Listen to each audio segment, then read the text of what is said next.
આત્મીય ભાઈઓ,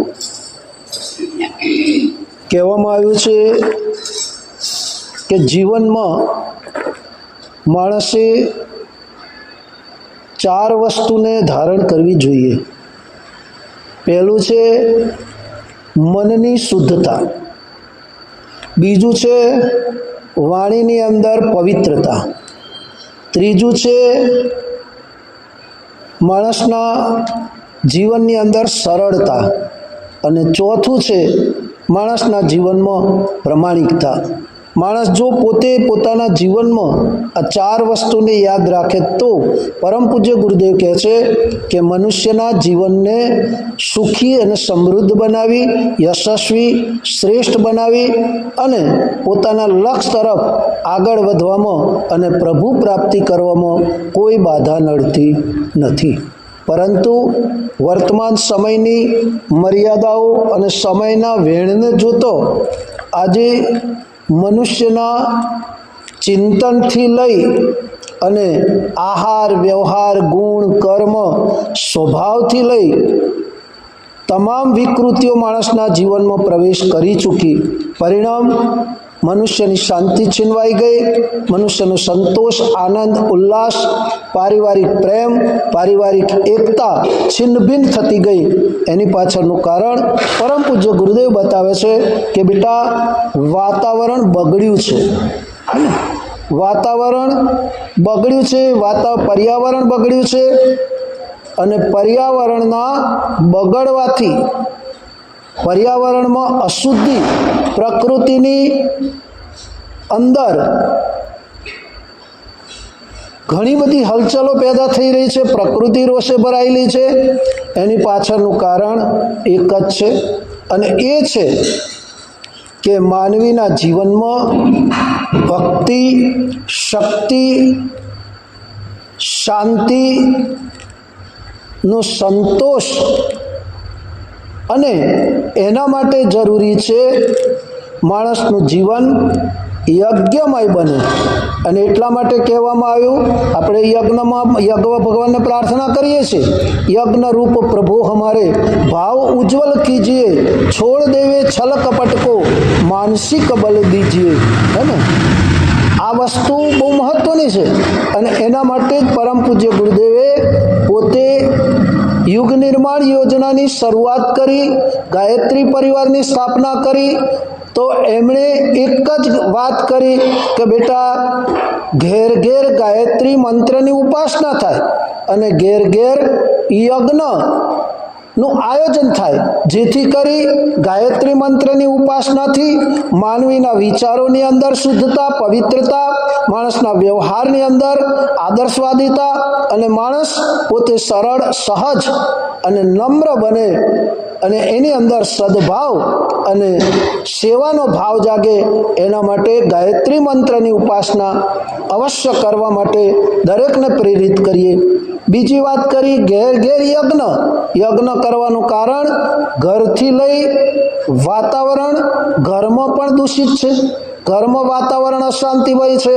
ઘરનું વાતાવરણ પવિત્ર ન હોવાથી ઘરની અંદર માનવીના વિચારોની અંદર, માનવીના વ્યવહારની અંદર, માનવીના કર્મની અંદર વિકૃતિ પ્રવેશી, જેથી કરી માણસ સર્વ સંપન્ન હોવા છતાં પણ એ માનસિક રીતે બેચેન છે, માનસિક ટેન્શનમાં જીવે છે. એટલા માટે પરમ પૂજ્ય ગુરુદેવ કહે છે કે બેટા આ યજ્ઞ એક એવું માધ્યમ છે કે જેનું ઘર ઘર આયોજન કરવાથી, ગૃહે ગૃહે યજ્ઞ કરવાથી એ મનુષ્યના જીવનમાં આરોગ્ય, સુખ, શાંતિ, પરમાત્માની કૃપા, દેવી આશીર્વાદ, સુખ સંપત્તિ, ઐશ્વર્યની પ્રાપ્તિ થાય, અને ઘરના વાતાવરણની અંદર જે નેગેટિવિટી છે એ દૂર થાય અને પોઝિટિવ શક્તિ જાગૃત થાય, જેથી કરી ઘરના વાતાવરણમાં દિવ્યતા આવે, અને દિવ્યતાને લીધે માનવીનું મન શાંત બને, માનવીના વિચારો શ્રેષ્ઠ બને, માનવીની જીવન પદ્ધતિ એ આદર્શ બને. એના માટે આ યજ્ઞ એક જ માધ્યમ છે કે જેને યજ્ઞ એ ધરતીનું નાભી કેન્દ્ર છે. અને એના દ્વારા પર્યાવરણનું રક્ષણ થાય છે, પર્જન્યની વર્ષા થાય છે, ચારે બાજુ સદવિચારોનું સામ્રાજ્ય ફેલાય છે અને યજ્ઞના ધુમાડાથી વાતાવરણની અંદર રહેલા ઝેરી તત્વો એ દૂર થઈ અને ઉર્જા દિવ્ય શક્તિઓનું જાગરણ થાય છે અને દેવી શક્તિઓ સંરક્ષણ કરે છે. એના માટે પરમ પૂજ્ય ગુરુદેવે વારંવાર આપણને એક જ વાત કરી કે ગૃહે ગૃહે યજ્ઞ અને ગૃહે ગૃહે ગાયત્રી મંત્રની ઉપાસના. ભાઈઓ બહેનો, એના માટે બુદ્ધ પૂર્ણિમાના પવિત્ર દિવસે દર વર્ષની જેમ આ વર્ષે પણ ગૃહે ગૃહે ગાયત્રી યજ્ઞ અને ગૃહે ગૃહે ગાયત્રી મંત્રની ઉપાસનાનું અભિયાન ચલાવવાનું છે.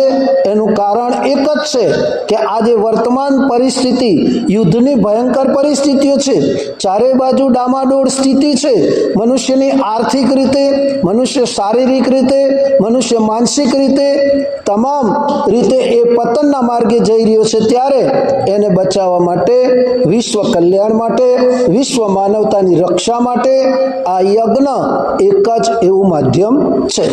પરમ પૂજ્ય ગુરુદેવ કહે છે કે બેટા, જ્યારે રામચંદ્ર ભગવાને લંકામાં રાવણને માર્યો અને જે આસુરી તત્વોનો નાશ કર્યો, રાક્ષસોનો નાશ કર્યો, એનાથી જે વાતાવરણની અંદર જે આસુરી શક્તિઓ વિદ્યમાન હતી એને દૂર કરી અને ધરતી પર સ્વર્ગીય વાતાવરણ લાવવા માટે, શાંતિપૂર્ણ વાતાવરણ લાવવા માટે ભગવાન રામે પણ અશ્વમેધ યજ્ઞો કર્યા હતા. ગુરુદેવ આગળ જણાવે છે કે બેટા, કૃષ્ણ અવતારમાં ભગવાન કૃષ્ણએ ભારત અસંખ્ય નાના નાના ટુકડાઓમાં વહેંચાયેલું હતું. પોતે પોતાના અધિકારો માટે રાજાઓ, સામંતો અંદરો અંદર લડી રહ્યા હતા અને રાષ્ટ્રની એકતા અને અખંડિતતા એ છિન્નભિન્ન થઈ રહી હતી. ત્યારે ભગવાન કૃષ્ણએ એક જ ઉપાય કર્યો અને એ ઉપાય હતો યુદ્ધ, અને મહાભારતનું યુદ્ધ કરી અને અધર્મનો નાશ કર્યો, આસુરી વૃત્તિઓનો નાશ કર્યો અને ધર્મની સ્થાપના કરવા માટે, વાતાવરણને શાંત કરવા માટે ભગવાન કૃષ્ણએ રાજસૂય યજ્ઞ કર્યો હતો. એ જ પ્રકારે આ પ્રજ્ઞા અવતારે વર્તમાન સમય પરિસ્થિતિને જોતા એ 108 યજ્ઞ, અશ્વમેધ યજ્ઞ, હે ને, દીપ યજ્ઞ, નેનો યજ્ઞ અને ગૃહે ગૃહે યજ્ઞના માધ્યમ દ્વારા વાતાવરણનું પરિશોધન, પર્જન્યની વર્ષા, મનુષ્યના આરોગ્યનું રક્ષણ, મનુષ્યને સુખ, શાંતિ, સંતોષ અને વૈભવ, યશ, કીર્તિ, પદ, પ્રતિષ્ઠા પ્રાપ્ત કરે અને પોતાના પારિવારિક સ્નેહ સાથે પારિવારિક એકતા અને પારિવારિક પ્રેમ જાળવી અને સમાજનું, માનવતાનું રક્ષણ કરે. એના માટે ઘેર ઘેર ગૃહે ગૃહે ગાયત્રી યજ્ઞનું આયોજન કરવામાં આવનાર છે.